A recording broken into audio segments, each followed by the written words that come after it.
안녕하십니까. 로포커스 신세아입니다. 서울 아파트 전셋값 상승률이 매매가 상승률을 1년 만에 역전했습니다. 상황이 이렇다 보니 이른바 영끌 투자로 빚을 내 주택을 매입해야 한다는 2030 세대들이 늘고 있는데요. 하지만 대부분의 청년들은 여력이 없어 영혼을 아무리 끌어모아도 집을 사기는 어려운 실정입니다. 이 때문에 이들 사이에선 평생 집을 사지 못할 바엔 비싼 차라도 타자는 소비 사고가 점차 자리 잡고 있다는데, 이런 사람들을 가리켜 카푸어라는 신종어까지 나왔습니다. 이 카푸어 현상이 사회적인 우려를 낳고 있는데 어떤 얘기인지 석대성 기자가 보도합니다. 지난해 3천만 원 중반대 차량을 산 대학생 이재엽 씨. 군 복무 때 모은 1,400만 원을 선납금으로 내고 48개월 할부로 준대형 세단 소유주가 됐습니다. 재입학 전 헬스 트레이너로 일했던 이 씨의 월 수입은 80만 원. 차량 유지비는 달마다 60만 원씩 나갔고 생활고를 겪어야만 했습니다. 나 이 정도 뭐 유지할 수 있겠지 이런 생각이었거든요. 앞으로 제 미래에 대해서 조금 더 투자를 못한다는 것 자체가 좀 그 생각은 못 해본 것 같아요. 유명 유튜버의 방송에도 출연했는데 쉽게 볼 수 없는 과감함에 칭찬하는 댓글도 많았지만 쓴소리가 더 와닿았다고 합니다. 그걸 찍고 나서 좀 동기부여가 많이 됐어요. 더 열심히 살아야 되겠다. 약간 이런 생각 많이 들었죠. 이 씨는 현재 직장 생활을 병행하며 대학원 진학도 준비 중입니다. 감당하기는 조금 버거워도 차를 선택한 건 본인의 자유. 무조건 나쁘다고 말할 수만은 없습니다. 그때 당시는 저도 좀 그런 마음이 있었으니까 그런 공감도 느끼고 사람들한테 뭐 썩 좋은 것만은 아니다. 장단점이 있지만 행복해하는 모습 보면은 좋은데 그래도 어느 선을 지키면서 하는 애들은 괜찮은데 너무 과한 애들은 좀 이제 뭐 제가 캐릭터 컨셉이지만은 진짜 뭐 한 대 때려야 될 정도로. 이처럼 문제는 도가 지나쳐 대출의 늪에 빠지면서부터 시작됩니다. 수입도 없이 할부로 수천만 원에서 수억 원 되는 수입차를 덜컥 샀다가 채무자가 되는 경우가 허다하고 더 나아가선 벌금 수배자로까지 전락합니다. 카푸어들이 모인 한 대화방, 누가 더 빚이 많은지 대결이 열렸습니다. 7천만 원 대출로 고급 외제차를 산 한 카푸어. 3달치 휴대폰 요금을 납부하지 못해 패스트푸드점 와이파이를 사용한다고 합니다. 전 재산 40만 원이 안 된다는 카푸어. 감당이 되느냐 물었더니 로또 복권 3등에 당첨돼 월세 반년치는 벌었다고 합니다. 또 다른 카푸어는 벌금 30만 원을 못 내 의정부지검에서 검거하러 간다는 문자 통보를 받기도 했습니다. 일부 카푸어는 대부업체와 거래하고 인증사진을 올리기도 했는데 온라인상에선 영정사진이라고 불립니다. 캐피탈의 고금리 대출을 받는 순간 인생은 끝났다는 뜻입니다. 결국 차는 뺏기고 남은 건 빚뿐이라는 카푸어들. 당장의 눈앞의 유혹을 이기지 못한 결과는 인생이 송두리째 흔들릴 만큼 참담했습니다. 실제 23금융권은 차량 시세의 110%까지도 대출해줍니다. 차값이 당장 목돈으로 나가지 않기 때문에 이 같은 유예 할부는 평범한 국산차를 살 돈으로 고급 외제차를 몰 수 있다는 달콤한 욕구로 다가옵니다. 정상적인 중고차 업계는 이런 거래를 선호하지 않습니다. 비교의식, 남들보다 좀 우월해지고 싶고 나중에 어떻게 되든지 일단은 타고 보자는 생각을 갖고 있는 사람들 되게 대부분이었고, 내 재원이 얼만큼 되는지, 그 다음에 내 이 차를 사서 유지할 수 있는지를 먼저 점검을 하고. 사고가 나면 그때부턴 돌아갈 수 없는 강을 건너게 됩니다. 공업사에 맡겨도 수리비를 내지 못하다 보니 보험사가 잔존물을 매각해버리는 행태까지 나옵니다. 이를 노린 불법 보험사와 공업사까지 생겼습니다. 그것만 전문으로 다 사가서 수리하는 업체들이 있어요. 그거를 다시 올리면은 그거로만 또 사가는 전문 업체들이 있어요. 브로커들이. 그 딜러들이 있다고요? 그렇죠. 딜러들도 있고 뭐 막 여러 군데. 폐차장으로 가거나 외국으로 수출돼야 할 차량이 다시 국내 중고차 시장에 나오다 보니 이런 차를 구매했다간 수리비만 몇 배로 더 나올 가능성이 농후합니다. 불법과 패망, 사기라는 악순환의 반복이지만 순간을 즐기자는 위험한 삶의 태도는 여전히 젊은 층을 사로잡고 있습니다. 개인적으로도 뭐 생산이나 분배보다는 소비를 통해서 자기 정체성이나 사회적 위치를 확인하거나 표현하려고 하는 욕구가 점점 커지고 있는 그런 개인화 시대니까 그런 소비 성향들이 커질 가능성이 매우 크죠. 일탈적 소비를 선망하는 기괴한 사회, 미래를 포기하고 순간의 허세를 쫓는 카푸어 현상이 유행처럼 번지는 과잉 소비 행위를 해결해야 한다는 신호를 켰습니다. 법률방송 석대성입니다. 네, 앞서 카푸어 관련해서 보도한 석대성 기자와 이어서 더 얘기해 보도록 하겠습니다. 석 기자, 일부 청년들에겐 명품이든 외제차든 좀 값비싼 물건을 쓰는 게 곧 나 자신을 보여주는 거라고 좀 생각하는 것 같아요. 네, 그 부동산 가격이 급등하다 보니까 내 집 마련의 꿈이 사라지고 희망을 잃게 되는 거죠. 이 대안이 자동차가 되기도 한 건데 남들이 부러워하는 시선을 받고자 하는 욕망이 자리 잡게 됩니다. 당장을 즐기자는 사고가 퍼지니 일단 상당히 판단력이 떨어지게 됩니다. 네, 근데 대부분 좀 뒷감당하기 힘들어하는 경우를 좀 저도 주변에서 많이 봤거든요. 네. 이 돈 못 갚을 상황이 올 땐 회사에 차를 넘기면은 채무 관계가 종결이 된다고 착각을 하시는데 이게 진짜 실제로 상환되지 않은 차액은 신용대출로 전환돼 갚아야 합니다. 그 뒤로는 개인 회생이나 파산, 신용회복을 하면 된다고 생각을 하는데 담보대출은 포함되지 않습니다. 개인의 문제가 아니라 이게 좀 사회적으로도 피해를 줄 가능성이 있다고요?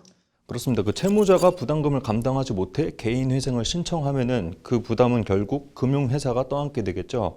이런 카푸어들이 늘면은 금융회사 부실률도 증가할 수밖에 없습니다. 그럼 결국에는 정부가 공적 자원을 투입을 해서 이제 세금이 낭비되는 현상도 배제할 수 없게 되는 겁니다. 잘 살고 싶다는 그 청년들의 바람이 잘못된 욕구로 변질되지 않도록 정부가 근본적인 대책을 마련해야 될 것 같습니다. 네, 이게 개인의 일시적 만족감이 이제 사회의 악으로 좀 번지지 않게 조심해야 될 것 같고요. 겉만 치장하는 게 아니라 좀 나 자신을 온전히 받아들이는 게 어떨까 싶습니다. 이번 주 여기까지 듣도록 하겠습니다.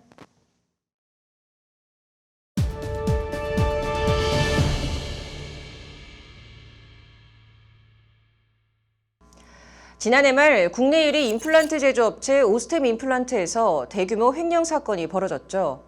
한국거래소는 오스템 임플란트 주식 거래를 중단시켰고 상장 폐지 실질 심사 여부를 오늘 17일까지 결정할 방침인데요. 회사 측은 거래 재개에 총력을 기울이고 있긴 하지만 투자자들은 당혹감을 감추지 못하는 상황입니다. 발만 동동 구르고 있는 소액 피해 주주들을 위해 각종 로펌들은 발빠르게 집단 손해배상 소송에 들어갔는데요. 김혜인 기자가 취재했습니다. 남색 패딩 모자를 푹 눌러쓴 채로 구속을 예감한 듯 체념한 발걸음을 옮기는 남성. 자그마치 2,215억 원이라는 금액을 빼돌려 세간의 충격을 안긴 오스템 임플란트 재무관리팀 직원 45살 이모 씨입니다. 피해자들에게 하고 싶은 말 없으신가요? 단독범행 맞으세요? PDF 조작 윗선에서 지시했다고 하셨는데 사실입니까? 가족들 횡령 사실 정말 모르는 거 맞습니까? 이 씨에겐 업무상 횡령, 범죄 수익 은닉 등의 혐의가 적용돼 다음 달 2일 첫 재판이 시작됩니다. 재무팀 직원의 역대급 횡령 사건으로 오스템 임플란트는 창사 이래 최대 위기에 빠졌고 주식 거래는 정지됐습니다. 투자자 문모 씨는 새해 첫날 사건이 터진 직후 뉴스를 접하고 황당한 마음뿐이었다며 분통을 터뜨렸습니다. 그 새해 첫 장 열리는 시작 전에 8시 반 정도에 그 뉴스가 나왔어요. 횡령 배임 발생으로 거래 정지한다고. 예, 그거 듣고 참 황당했죠. 믿고 투자했는데 진짜 별의별 다 했습니다. 올해 주주들의 공분이 확산되자 오스템 임플란트는 조속한 거래 재개를 위해 노력하고 다시는 이러한 불상사가 발생하지 않도록 하겠다는 입장문을 냈습니다. 오스템 임플란트 관계자는 법률방송을 통해 거래 재개를 앞당기기 위한 노력을 하고 있다면서도 구체적인 건 밝히기 어렵다는 원론적인 답변을 내놨습니다. 지금 회사에서 피해를 최소화하기 위해서 거래 재개를 이제 빨리 앞당기는 위한 노력하고 있고요. 관련해가지고 준비를 다 하고 있습니다. 준비 다 하고 있고, 근데 지금 그 준비 단계에 대해서 구체적으로 이렇게 밝히기에는 좀 아직 시기가 좀 일러가지고요. 오는 17일 한국거래소는 오스템 임플란트가 상장 회사로서 적격한지를 심사하고 결론을 내릴 예정입니다. 그러나 이미 대규모 횡령 사건이 발생한 이상 어떤 결론이 나더라도 주가가 큰 폭으로 떨어질 가능성이 높아 주주들의 손해 발생은 불가피하다는 관측이 지배적. 이에 주주들은 거래 재개, 재발 방지가 아닌 금전적 피해 보상을 하라고 목소리를 높이고 있습니다. 재발 방지라든지 뭐 경영 개선, 그래도 뭐 조속한 거래 재개 이런 게 구구절절 적어놨는데 그것부터 우리 주주한테 아무 도움 안 되거든요. 실질적인 거는 그 금전적인 피해 보상이 더 가장 중요한 건데 그런 내용은 쏙 빠져 있고 그냥. 피해 주주들은 하나둘씩 모여 이 씨와 회사 등에 대한 집단 손해배상 소송에 들어갔습니다. 법조계 곳곳에서는 이미 집단 소송에 참여할 피해자들을 모집하고 있는 가운데 이 소액 주주들이 금전적 배상을 받을 수 있는 가능성은 얼마나 보고 있을까? 공동소송 플랫폼 화난 사람들에서 피해 주주를 모집하고 있는 법무법인 대호 이성우 변호사는 오스템 임플란트가 책임을 면책받기엔 쉽지 않을 것이라고 내다봤습니다. 이제 회사가 우리는 상당한 주의를 기울였기 때문에 그 횡령범이 횡령하는 거를 도저히 걸러낼 수 없었다. 그러면 이제 면책되는데 지금으로 봐서는 그게 과연 면책이 가능할지. 그러니까 이 몇천억을 개인 계좌로 이체가 된 자체가 상당한 주의를 하지 않았다는 반증이기 때문에 회사가 면책되기는 상당히 쉽지 않을 것 같습니다. 주주들이 승소 판결을 받게 되더라도 실질적으로 집행이 이루어지겠냐는 의문에 대해 이 변호사는 특별히 문제 없을 것이라고 말했습니다.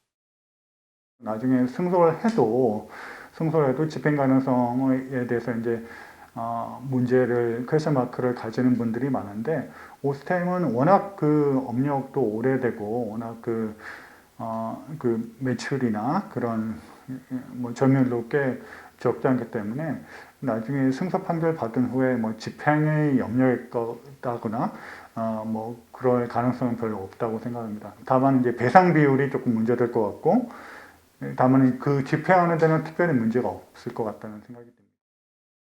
주주 26명을 대리해 지난달 26일 소장을 접수한 법무법인 오킴스 엄태섭 대표 변호사. 엄 변호사는 2만여 명의 불특정 다수의 피해자들을 위해 집단 소송이 불가피했다며 현재까지 총 50여 명의 피해자가 모였다고 전했습니다. 그러니까 한 2만여 명 정도의 소액 주주분들이 계시거든요. 오스템 임플란트 주식을 보유한, 그러니까 흔히 얘기하는 개미들이. 그래서 그분들의 손해를, 그 다수의, 불특정 다수의 사람들, 적지 않은 피해를 본 그분들의 손해를 배상 청구하기 위해서는 공동소송 내지는 집단소송이 불가피했습니다. 그러면서 엄 변호사는 비어있는 계좌 잔고를 마치 정상적으로 채워져 있는 것처럼 한 건 위법이라며 손해배상은 받을 수 있을 것이라고 예측했습니다. 일단 횡령 행위로 인해서 회사의 잔고가 비어 있었다는 사실은 분명한 객관적인 사실이고, 그리고 그럼에도 불구하고 공시가 거짓으로 내지는 허위로 기재가 된 상태로 공시가 됐기 때문에 사실 이 점에 대한 자본시장법 위반은 충분히 입증이 가능하고, 그래서 결국 매입가에서 나중에 이제 상폐가 되지 않고 거래가 재개됐을 경우에 형성된 그 시장가의 차익만큼은 주주분들이 손해배상을 받을 수 있지 않을까 조심스럽게. 관련 소송은 향후 더 늘어날 전망인 가운데 오스템 임플란트가 상장 폐지를 피하더라도 상당한 개선 기간이 예상돼 투자자들의 소갈이는 장기화될 것으로 보입니다. 법률방송 김혜인입니다. 제20대 대통령 선거 후보자들이 대표 공약 중 하나로 내세울 만큼 논의가 뜨거운 이슈가 있는데요. 바로 공정거래위원회의 개혁입니다. 법조개혁 시도 대다수가 공정위의 변화가 필요한 때라며 한 목소리를 내고 있는데 어떤 이유에서일까요? 지난 8일 대한변호사협회와 서울지방변호사회가 공정거래위원회의 문제점이 뭔지 짚어보고 이에 대한 해결책들을 모색하는 시간을 가졌는데 그 현장에 이혜연 기자가 다녀왔습니다. 이미 정치권에서 뜨거운 감자인 공정거래위원회 개혁 이슈. 법조계에서도 공정위의 혁신이 필요하다는 의견은 오랜 기간 이어져 왔습니다. 이에 지난 8일 대한변협과 서울변회는 각계 전문가들과 함께 공정위 개혁 방안을 논의하는 자리를 마련했습니다. 이 자리에선 토론회 참여자들은 기업 등의 거대 권력을 쥐고 있는 공정위에 집중된 권한을 분산시켜야 하며 모두 생각을 같이 했습니다. 이종엽 대한변협 회장은 인사말을 통해 공정거래위원회는 광범위한 독점적 권한을 가지고 있다며 관련한 여러 문제점이 있음을 꼬집었습니다. 공정거래위원회는 독점 규제 및 공정거래에 관한 광범위한 독점적 권한을 가지고 있는데 이로 인한 문제점도 다양하게 나타나고 있습니다. 최근 대한변호사협회가 공정거래위원회 권한과 조사 업무에 관련하여 전국 회원들을 상대로 설문조사를 실시한 바 응답자 대다수가 이러한 문제점을 지적하며 개혁의 필요성을 제기하였습니다. 김정욱 서울변회장도 최근 공정위의 결정들을 지적하며 근본적인 문제점을 찾아 개혁 방안을 찾아야 함을 강조했습니다. 최근 해운업계의 운임 공동행위, 또 로행컴퍼니 등 변호사 소개 플랫폼에 대한 공정거래위원회의 여러 결정들이 논란을 불러일으키고 있는 상황에 오늘의 토론회를 통하여 공정거래위원회가 공정하고 자유로운 경쟁을 촉진하는 본연의 기능을 충실히 이행하여 국민적인 신뢰를 쌓아나갈 수 있는 개혁 방안을 찾는 데 이에 발표자로 나선 조순열 서울변회 부회장은 공정위 전속고발권 폐지, 공정위 처분에 대한 불복 소송의 3심제 전환, 공정위 조사 처분권 및 심의 의결권의 분리, 변론권 침해 방지 및 적법 절차 보장을 위한 공정거래법 개정 필요성 등을 제안했습니다. 관련해서 이날 영상 등으로 축사를 보내온 이재명 더불어민주당 대선 후보, 안철수 국민의당 대선 후보, 심상정 정의당 후보 등도 이런 의견에 동의하며 힘을 실어줬습니다. 법률방송 이혜연입니다.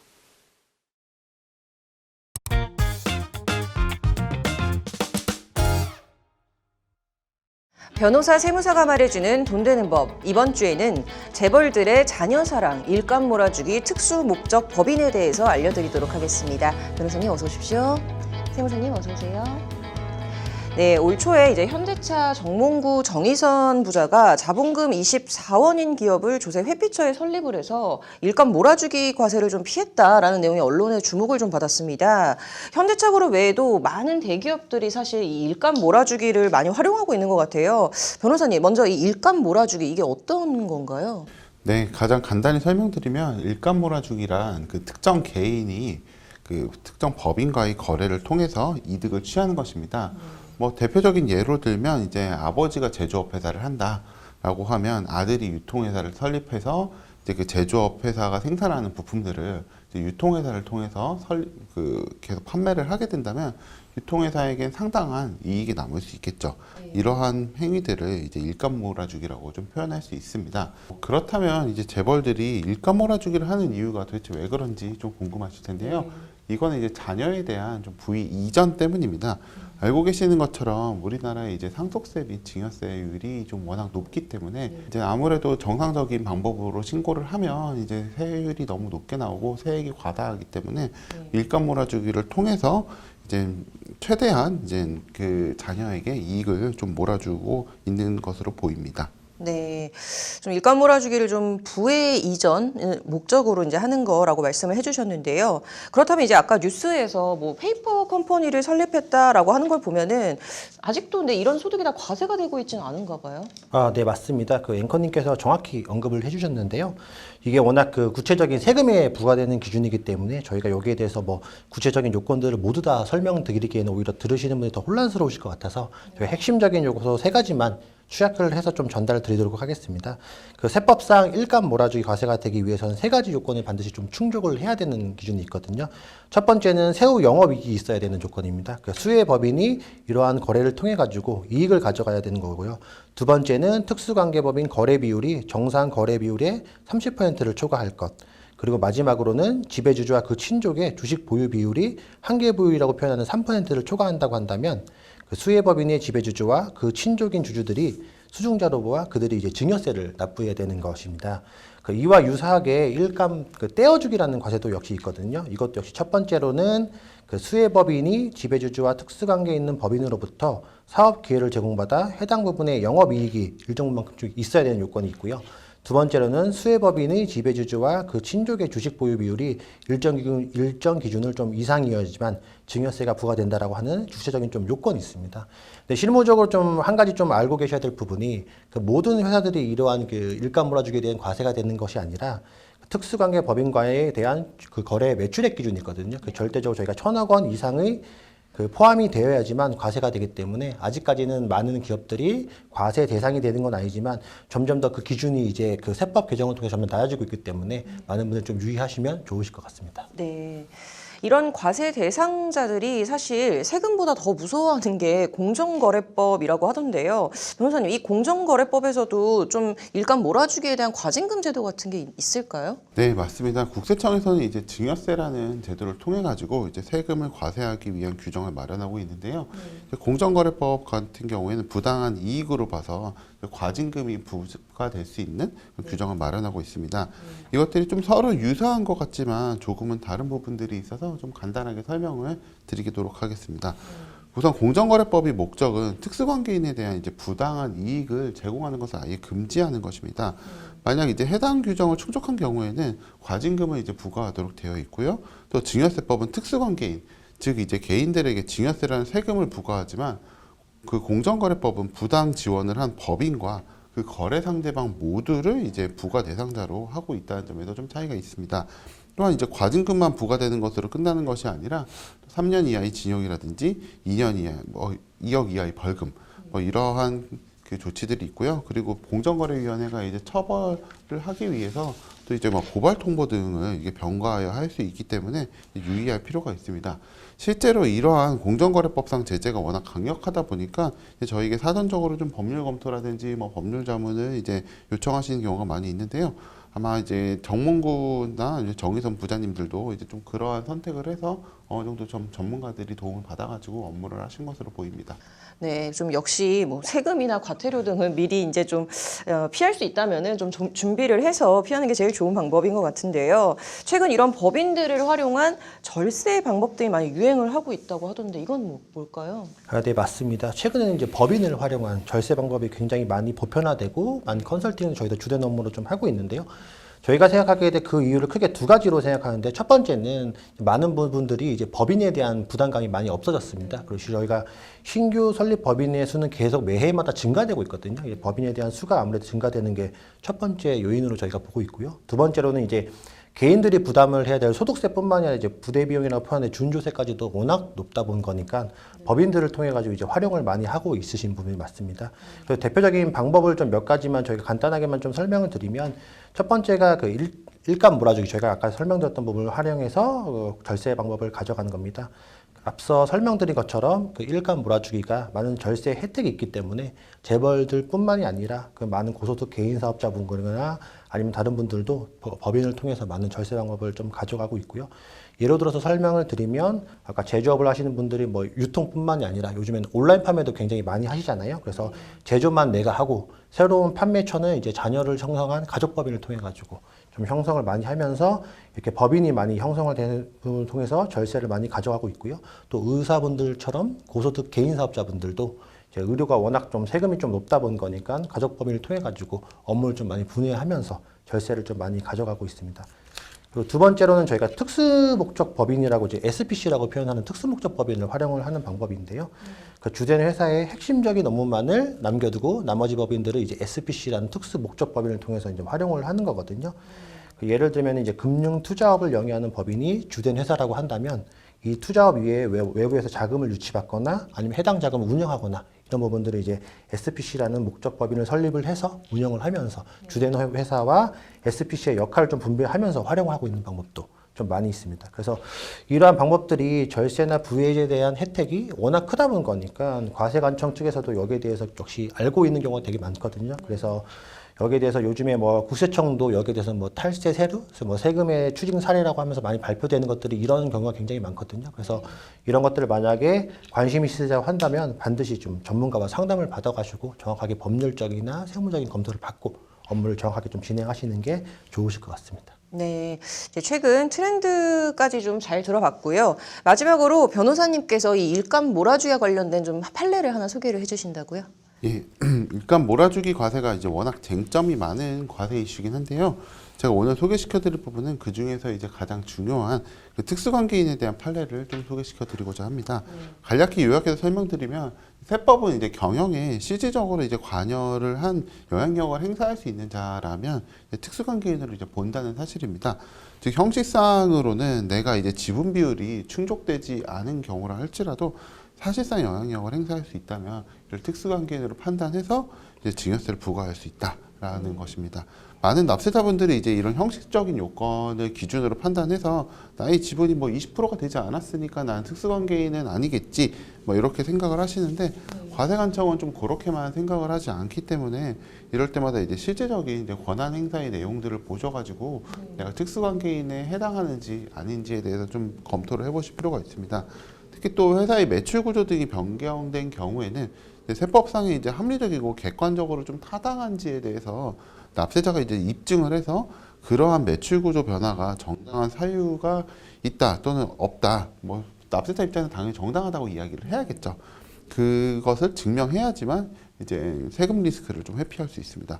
물론 실무적으로는 이제 좀 정말 어렵고 까다로운 기준이긴 하지만 이렇게 이제 과세할 수 있다라는 것을 좀 미리 알고서 염두에 두고서 아무래도 이제 기업 그 운영을 좀 고려하시면 좋을 것 같습니다. 네, 이번 주에는 일감 몰아주기와 관련된 세금 이슈에 대해서 얘기를 해봤습니다. 다음 주에는 더 유익하고 알찬 내용으로 찾아뵙도록 하겠습니다. 감사합니다.